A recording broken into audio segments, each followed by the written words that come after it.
नमस्कार दोस्तों, स्वागत है आपका आपके YouTube चैनल फ्रेश स्टडी पर। मैं हूं आपके साथ सौरभ। तो दोस्तों, आज नंबर सिस्टम की 9वीं क्लास है, जिसमें हम कुछ महत्वपूर्ण क्वेश्चंस के बारे में बात करेंगे और देखेंगे कि इस टाइप के क्वेश्चंस अगर एग्जाम पर आते हैं तो आप उन लोग को उन क्वेश्चंस को कैसे सॉल्व करेंगे। तो यहाँ पर मैंने 3 टाइप के क्वेश्चन ले रखे हुए हैं, जिनको एक एक सॉल्व करके मैं आपको बताऊंगा कि इस टाइप के क्वेश्चन को कैसे हैंडल किया जाता है। तो मैं पहले क्वेश्चन नंबर 1 को लेता हूँ, उसको सॉल्व करके आपको बताता हूँ। तो क्वेश्चन फर्स्ट का सॉल्यूशन देखते हैं। तो क्वेश्चन इस तरह क्वेश्चंस को क्या करते हैं, पहले पढ़ते हैं अच्छे से क्वेश्चन के स्टेटमेंट को, क्या कह रहा है, उसकी शर्त को देखते हैं, उसी के अकॉर्डिंग हम लोग वेरिएबल एक मान लेते हैं, फिर इक्वेशन फाइंड करते हैं, फिर इक्वेशंस को सॉल्व करके क्वेश्चन का आंसर हम लोग निकाल लेते हैं। तो पहला क्वेश्चन देखते हैं क्या कह रहा है। पहले क्वेश्चन में कह रहा है कि एक संख्या में 3 से गुणा करते हैं।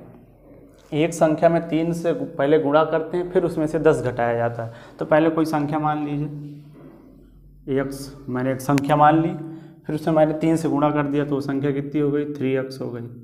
फिर आगे क्या बोल रहा है, 10 घटाया जाता है, उसमें मैंने 10 माइनस कर दिया, ये 10 माइनस कर दिया। इसके बाद क्या कहता है, इससे जो प्राप्त परिणाम होता है, ये जो प्राप्त इसको घटाने के बाद जो परिणाम प्राप्त होता है उसमें से क्या करते हैं, 7 से भाग दे दिया जाता है, मतलब इसको फिर 7 से भाग दे दिया जाता है, ये कह रहा है। तो फिर जब भाग दे दिया जाता है तो कह रहा है कि अंत में 5 प्राप्त होता है। इससे जब ये करने के बाद 7 से भाग देने के बाद अंत में जो परिणाम क्या होता है, 5 प्राप्त होता है। ये क्वेश्चन का स्टेटमेंट है, ये कह रहा। तो कह रहा संख्या ज्ञात कीजिए। अब इस इक्वेशन को सॉल्व करके हम लोग x की वैल्यू फाइंड कर लेंगे, जिससे संख्या की वैल्यू आ जाएगी। तो इसको सॉल्व कर लीजिए।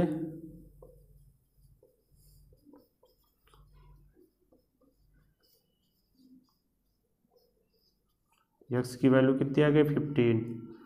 तो वो संख्या क्या होगी, 15।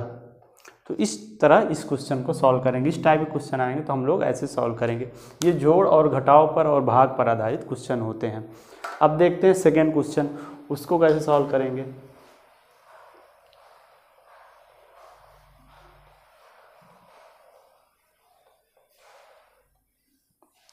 तो सेकेंड क्वेश्चन में क्या कह रहा है वो देखते हैं पहले। तो सेकेंड क्वेश्चन में कह रहा है किसी संख्या में 6 से भाग दिया जाता है। फिर इसमें बोल रहा है, तो इसमें हम लोग संख्या मान लेते हैं। मान लीजिए a मान लिया मैंने, कोई संख्या है, किसी संख्या में 6 से भाग दिया जाता है। अब इस संख्या में 6 से भाग दे दीजिए, a/6 हो गया, 6 से भाग दे दिया। फिर इसके बाद कह रहा प्राप्त भागफल में 5 जोड़ दिया जाता है। अब ये जो भागफल हमको प्राप्त हुआ, इससे जो भाग देने पर a/6 करने पर जो भागफल प्राप्त हुआ, उसमें क्या कह रहा है, 5 जोड़ देते हैं। तो मतलब a/6 + 5 बोल रहा है। तो इसको सॉल्व कर लीजिए, a/6 + 5 कितना हो जाएगा, ये a + 30/6 ये हो गया। अब देखते हैं नेक्स्ट क्या कह रहा है। पुनः जो योगफल आता है, मतलब ये जो योगफल आता है जो हमने 5 जोड़ने पर जो प्राप्त हुआ, उसमें क्या कह रहा है, उस योगफल को 9 से भाग दे देते हैं। इस योगफल में 9 से भाग दे रहा है। तो बोल रहा है a + 30/6 में 9 से भाग देने को बोल रहा है। तो ये इसको सॉल्व करेंगे तो क्या आएगा, a + 30 और 6 गुणे 9 हो जाएगा। तो ये हो जाएगा a + 30 54, ये आ गया, एक नई इक्वेशन आ गई। फिर इसके बाद देखते हैं क्या कह रहा है। तो भाग देते हैं तो भागफल 1 प्राप्त होता है। जब इससे 9 से भाग देते हैं तो भागफल 1 प्राप्त होता है, मतलब = 1 के बराबर है। ये क्वेश्चन कह रहा है जब 9 से भाग देते हैं तो भागफल 1 प्राप्त हो जाता है। तो संख्या बताइए। तो इस इक्वेशंस को सॉल्व कर लेंगे। a + 30/54 = 1। तो a + 30 54 हो गया। अब 54 - 30 कर दीजिए, कितना आ गया, 24। तो संख्या की वैल्यू कितनी आ गई, 24। तो ये हो गया सेकेंड टाइप का क्वेश्चन। तो इस तरह क्वेश्चंस को सॉल्व करने के लिए पहले हम क्वेश्चन के स्टेटमेंट को अच्छे से पढ़ते हैं, उसके अकॉर्डिंग इक्वेशन फाइंड करते हैं और क्वेश्चन को सॉल्व कर लेते हैं। अब तीसरा क्वेश्चन देखते हैं, उसमें क्या कह रहा है।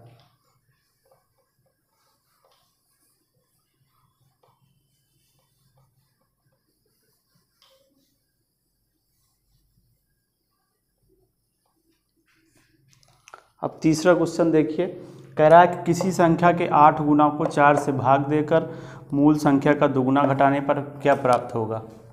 तो पहले क्वेश्चन को टुकड़ों में तोड़िए, स्टेटमेंट को एक एक स्टेटमेंट पढ़िए, इसके बाद क्वेश्चन को सॉल्व करिए। तो किसी संख्या के 8 गुना, अब पहले संख्या मान लीजिए,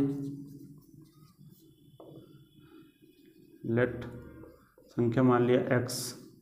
अब इस संख्या के 8 गुना को 4 से, तो इसका 8 गुना कितना होगा, 8 से गुना कर दीजिए इसमें 8x। अब 8 गुना को 4 से भाग देना है, 4 से भाग दीजिए तो कितना आ गया 2x आ गया। भाग देकर इसके बाद इतना भाग देकर क्या कह रहा है कि मूल संख्या का दुगुना घटाने पर क्या प्राप्त होगा। मूल संख्या हमने x मानी है, अब इसका दुगुना क्या होगा, x गुणे 2 = 2x। अब कह रहा है इसके 8x से हम जब 4 का भाग दिए तो हमें 2x प्राप्त हुआ, तो इस संख्या से मूल संख्या के दुगुना को घटाने पर क्या प्राप्त होगा, तो 2x - 2x = 0, ये हमको प्राप्त होगा। तो ये हो गया क्वेश्चन का आंसर, तो 0 प्राप्त होगा। तो इस टाइप के क्वेश्चन जब आएंगे एग्जाम पर, तो आप लोग पहले क्वेश्चन के स्टेटमेंट को समझिए, क्वेश्चन को पहले टुकड़ों में तोड़िए, उसके बाद उसके अकॉर्डिंग वेरिएबल मानते रहिए, और फिर क्वेश्चन में जो इक्वेशन बनेगी उस क्वेश्चन के इक्वेशंस को सॉल्व करके हम लोग सॉल्यूशन फाइंड कर लेंगे। तो अगर आपको ये वीडियो पसंद आ रहे हो तो दोस्तों की हमारी इस वीडियो को शेयर कीजिए और हमारे चैनल को ज़रूर सब्सक्राइब कीजिए। तो ठीक है दोस्तों, मिलते हैं एक नई क्लास में एक नए टॉपिक के साथ, तब तक के लिए धन्यवाद।